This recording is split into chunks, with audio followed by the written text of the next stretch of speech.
Minasan, konnichiwa. Balik lagi di channel Mimin. Apa kabarnya kalian semua? Semoga kabarnya baik-baik saja.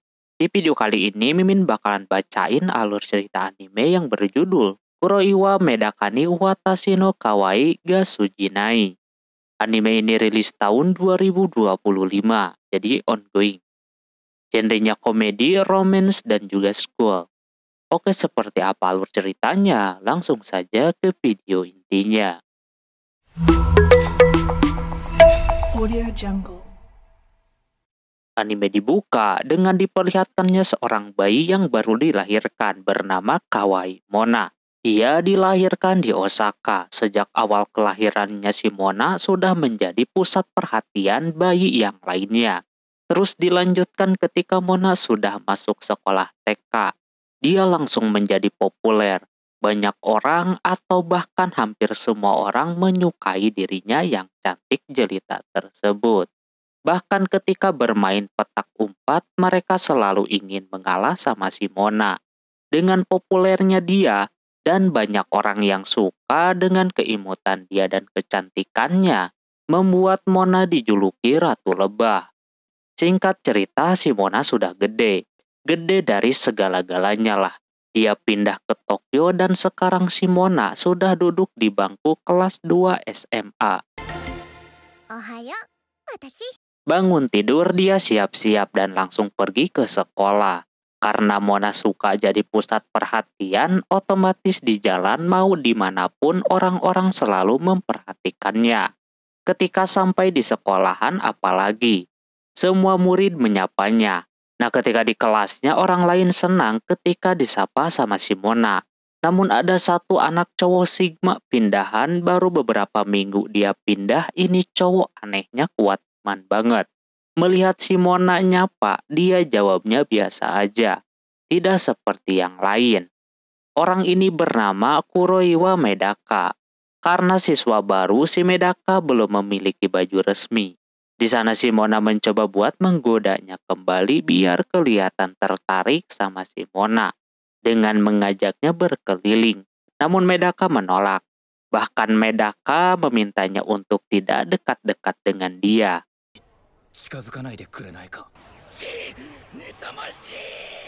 Seketika orang di sekelilingnya greget sama tingkahnya si Medaka ini. Setelah itu si Mona pun duduk. Dia aneh dengan sikap cowok yang ini, emang benar-benar tidak tertarik dengan si Mona. Baru pertama kali dia diginiin sama cowok, padahal sebelumnya belum pernah. Dia melihat si Medaka lagi buka sosmed dan kelihatan dia nge-like foto kucing. Otomatis si Medaka suka akan kucing. Si Mona menggodanya dengan menirukan kucing.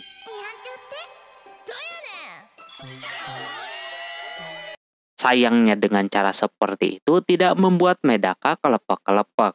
Malah murid yang lain yang merasa kegirangan melihatnya. Bahkan Medaka menambahkan untuk tidak banyak bicara dengannya. Seketika itu jadi ultimatum yang keras untuk si Mona. Karena emang baru pertama kali dia melihat ada cowok yang begini. Sebelumnya belum pernah. Setelah itu Mona mau cari cara lain dengan caper sambil nempelin poster. Dia kira si Medaka bakal tertarik sama dirinya. Ternyata tidak sama sekali. Mona kagak mau hilang kesempatan. Dia pura-pura jatuh yang bikin dia kelihatan. Tapi tetap aja Medaka cuek banget, kagak peduli. Malah yang lain dapat banyak coy bisa lihat. Mona mesti cari cara lain lagi biar si Medaka kelepek-kelepek. Ketika pelajaran sudah dimulai, si Mona mulai beraksi lagi. Dia izin kepada gurunya mau ke UKS karena kagak enak badan. Tadinya mau dianterin sama temennya yang cewek. Cuma dia lagi-lagi caper kepada si Medaka. Kalau Medaka lah yang akan mengantarnya. Dianterin lah ya kan sama si Medaka ke UKS. Sesampainya di sana bukannya mau diantar doang. Si Mona meneruskan kembali menggoda alias caper sama si Medaka. Sudah beberapa kali digoda, Medaka kuat iman banget sampai menunjukkan muka datarnya di depan si Mona. Karena tidak mau buang kesempatan, si Mona awalnya mau mengajak ngobrol. Malah kepeleset yang bikin keduanya naik ke kasur. Mona menyadari bahwa ini sudah kelewatan, tapi melihat si Medaka yang belum juga kelepek-kelepek, membuatnya auto melakukan hal yang lebih ekstrim lagi. Dia tiba-tiba saja membuka kancingnya bejir, tapi lagi-lagi si Medaka tidak bereaksi sama sekali. Tentu ini membuat si Mona kecewa, lalu dia kagak sengaja terjatuh. Untung saja diselamatkan sama si Medaka. Disinilah si Mona merasa baper dengan Medaka karena diselamatkan itu. Situasinya sudah kacau banget pokoknya. Alhasil Medaka mau balik ke kelasnya lagi, tapi sebelum pergi dia mengatakan kepada si Mona untuk memperlihatkan seperti itu kepada orang yang dia suka saja. Mendengar pernyataan itu malah bikin si Mona yang kebaperan sama si Medaka. Niat mau nyamperin malah dia yang baper. Setelah itu, Mona balik lagi ke kelas. Kali ini dengan perasaan yang berbeda.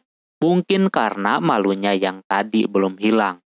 Dikala si Mona malu untuk natap si Medaka, malah Medakanya terus menatap si Mona yang auto bikin dia kelepek-kelepek jatuh cinta kepadanya. Tapi Mona tidak boleh melupakan tugas awalnya, yakni caperin anak orang dengan cara yang lain. Keesokan harinya, seperti biasa si Mona nyapa-nyapain warga-warga sekolah yang kelihatan bahagia ketika disapa. Tapi beda dengan Medaka yang sigma banget. Ditambah dia melihat ada cewek yang suka dengan si Medaka. Terus hari itu kebetulan lagi ada olahraga basket. Waktunya caper lagi. Si Mona tipis-tipis pemanasan peregangan seperti itu sambil memanggil-manggil si Medaka. Orang lain pada merhatiin, dia doang yang kagak. Karena tidak berhasil dia greget banget. Dikasih bantal dada kagak ngaruh, dia harus ngasih apa lagi gitu kan. Masa iya yang bawah? Dia ingat sama perkataan Medaka yang tidak boleh dia memperlihatkan semua itu kepada orang yang dia tidak sukai. Cuma Mona tidak peduli. Dia kembali menggodanya dengan sedikit gertakan keringat di tubuhnya.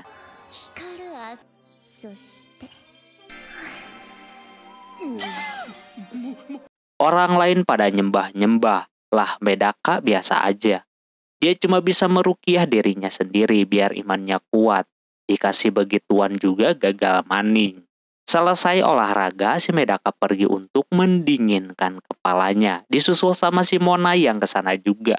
Dia tetap kekeh pengen menggodanya. Kalau udah tergoda, dia bakalan udahan. Dia coba deketin lagi tapi masih gagal juga. Kagak ada reaksi apapun. Terus pas dia mau minum, di situ si Medaka mukanya langsung merah. Mona melihat ada celah di situ. Tapi dia malah kelewatan, malah sengaja bikin bajunya basah. Otomatis bajunya transparan dan dia malu sendiri. Dia yang udah 2 kali bikin kesalahan auto malu. Medaka yang berada di sana memberikan bajunya tersebut kepadanya. Habis itu dia langsung mau balik. Si Mona kembali dibuat baper sama si Medaka untuk yang kedua kalinya. Sehabis pulang sekolah, Medaka dideketin sama teman sekelasnya. Dia ingin tahu kenapa si Medaka terlalu cuek sama si Mona. Karena tahu sendiri di mata mereka kalau diajakin ngobrol atau digoda pasti bakalan suka. Cuma Medaka ini agak lain, malah kayak risih gitu. Medaka tidak memberitahu soal alasannya. Lalu, ketika di taman barulah dia memberikan alasannya kenapa selalu menghindari si Mona. Dia mengatakan kalau dia adalah seorang pewaris kuil kucing yang ada di kampungnya. Dia tidak boleh suka sama cewek atau pacaran gitulah.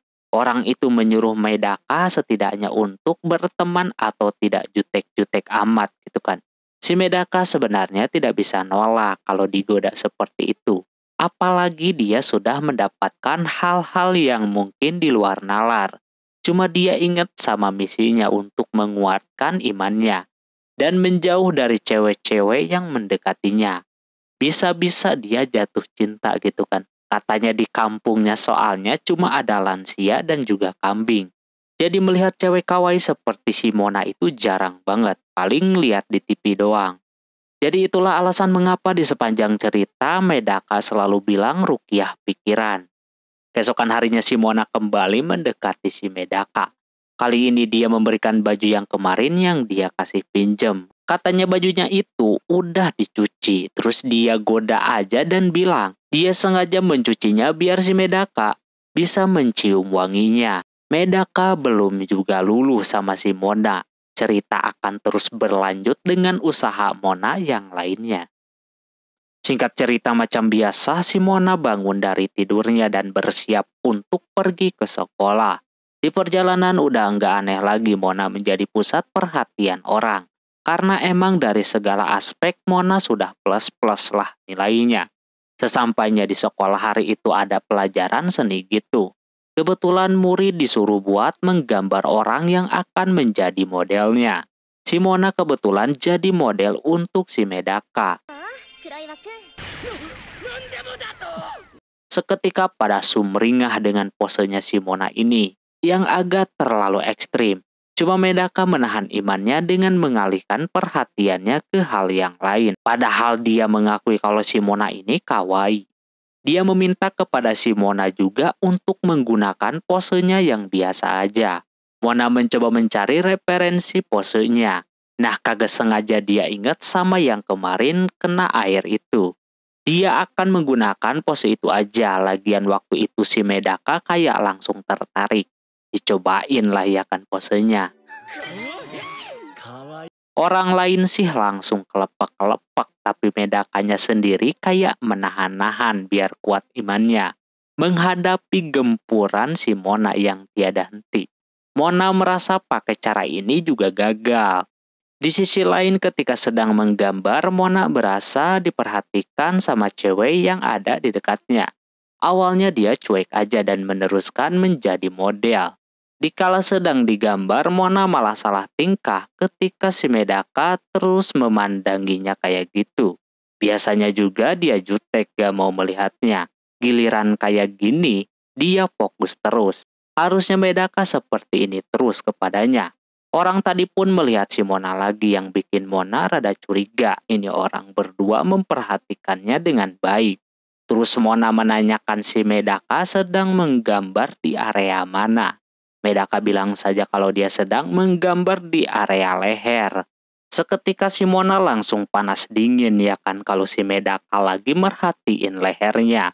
Sampai akhirnya karena udah kagak kuat panas dingin diliatin dia pun keluar.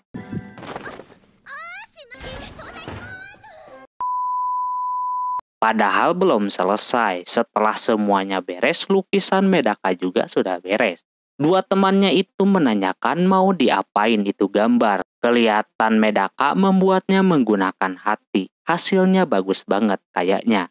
Seketika si Medaka kagak tahu mau dikemanain. Sehabis itu Medaka pergi ke perpustakaan mau baca buku dan kagak sengaja Mona mau mengambil buku yang sama. Seketika jadi baper. Mona ngajak baca berdua saja tapi Medakanya kagak mau. Dia mau buku yang lain aja. Cewek tadi masih terus memperhatikan si Mona. Habis itu tanpa diduga Mona masih mepet-mepet si Medaka pengen baca bersebelahan. Di sisi lain cewek bernama Haruno itu masih terus memandanginya. Lantas si Mona berpikir dia kenapa gitu kan. Terus tiba-tiba dia baru ngeh mungkin itu cewek bukan lagi memandanginya, melainkan memandangi si Medaka. Dia kaget ada cewek juga yang menyukai si Medaka. Dia berpikir gimana kalau Haruno ini tipenya si Medaka ya kan. Seketika dia tidak akan membiarkan hal itu terjadi. Dia mau menuruti sikap si Haruno yang kalem dan kutu buku. Terus si Mona tiba-tiba aja memakai kacamata sambil minum teh. Padahal di sana kagak boleh makan dan juga minum. Orang-orang kaget melihat si Mona menggunakan kacamata. Berbeda dengan Medaka, dia juga merasa kalau si Mona ini imut. Namun dia tahan-tahan dan kagak tahu kapan ini orang tiba-tiba ada di depan matanya. Si Si Mona mencoba untuk menggodanya lagi dengan menggunakan kaki, tapi sayangnya iman si Medaka masih kebal dan masih belum bisa ditaklukkan. Dia pun pergi dari situ. Mona yang melihat si Haruno seperti orang senang, dia berasa lemas. Kini dia ada saingan untuk mendekati si Medaka. Setelah itu si Mona mencari tahu lebih dalam lagi soal si Haruno. Dia melihat Haruno sedang menyiram bunga tanpa disuruh. Terus juga dia suka melihat si Haruno selain membaca buku, yakni menghapus papan tulis padahal bukan jadwal piketnya. Ditambah dia juga suka ngebenerin meja. Semua yang dilakukan si Haruno tidak ada dalam diri si Mona. Si Haruno itu orangnya sangat rajin. Setelah itu ada pelajaran olahraga lagi. Kali ini Haruno memperlihatkan bentuk yang mungkin disukai sama cowok-cowok. Begitupun cewek-cewek yang memuji bentuk tubuh si Haruno yang indah itu. Mona mesti cari cara lain biar bisa menandingi si Haruno yang banyak plus-plusnya dibandingkan dia. Tak lama ada temannya yang mau memberikan buku yang rekomen buat dibaca. Seperti biasa, sebagai cewek populer, dia memberikan pujian dengan ngomong suka sama orang itu. Nah, pas ngomong itu dia baru ngeh mungkin dia bisa ngomong seperti itu kepada si Medaka. Soalnya belum pernah gitu kan. Di sisi yang lain, si Medakanya lagi ngadem di atas atap. Tapi, tak lama dia diganggu sama si Mona yang sengaja melayangkan sapu tangannya. Lalu dia mengambil sapu tangannya itu kembali karena emang sapu tangan itu sapu tangan kesayangannya. Dia berterima kasih sekalian dia juga mau ngetes dengan bilang suka sama si Medaka. Namun anehnya, pas mau bilang suka, Mona tidak bisa mengeluarkan kata-kata tersebut. Sampai-sampai angin berhembus kencang sehingga yang tadinya mau bilang suka, jadi suwe.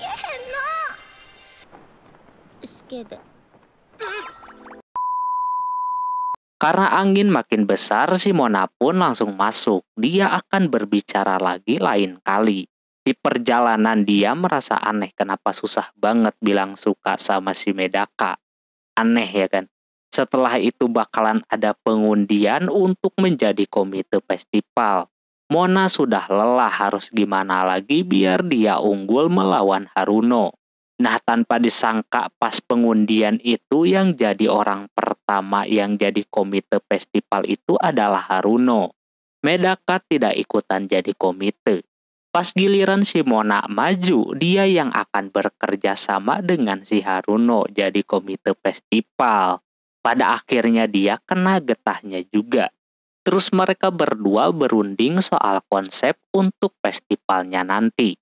Terlihat Haruno melis beberapa konsep, tinggal dia voting aja besok. Mona melihat si Haruno yang sumringah kesel karena duel ini tidak dianggap olehnya. Terus Haruno bertanya soal konsep festival si Mona pas SMP. Kata dia waktu itu konsepnya adalah kafe kostum hewan. Haruno merasa kawaii kalau semisal si Mona pakai kostum hewan. Padahal pas SMP itu kostumnya nutupin seluruh badannya. Nah, tiba-tiba aja di sana itu si Haruno menutup HP-nya karena takut ketahuan wallpapernya. Si Mona makin penasaran dong. Ada apa dengan HP-nya tersebut sampai-sampai Mona tidak diperbolehkan untuk melihatnya. Karena memaksa, alhasil mereka pun saling kejar-kejaran. Si Haruno kagak mau bila Mona marah ketika melihat HP-nya. Mona kagak bakalan marah asalkan si Haruno tidak mengambil si Medaka darinya. Di situ Haruno terdiam dan Mona akhirnya bisa melihat HP-nya. Dan kaget ternyata wallpapernya itu adalah foto si Mona. Dijelaskanlah di sana bahwasannya Haruno ngefans banget sama si Mona. Sampai dia diam-diam mengambil fotonya. Jadi selama ini Haruno bukan mengincar si Medaka, melainkan si Mona. Mona udah kayak matahari yang bisa membuat orang lain senang. Ketika melihatnya, dia udah ngambil banyak foto dirinya. Makanya dia takut dimarahin. cuma si Monanya tidak masalah kalau soal foto doang. Lalu tiba-tiba dia keinget sama perkataan dia sebelumnya, yang tidak boleh menggondol si Medaka. Haruno mengerti akan hal itu. Walaupun udah diplesetin sama ikan, tapi si Haruno yang mengikuti si Mona tahu. Semenjak ada si Medaka, Mona kelihatan berbeda dari biasanya. Dia tahu semuanya, terutama pas dia dikasih pinjem baju olahraga. Haruno sangat mendukung dengan kedekatannya dengan si Medaka. Walaupun udah diajakin belokin cerita, si Haruno tetap nyerocos soal kedekatan mereka berdua.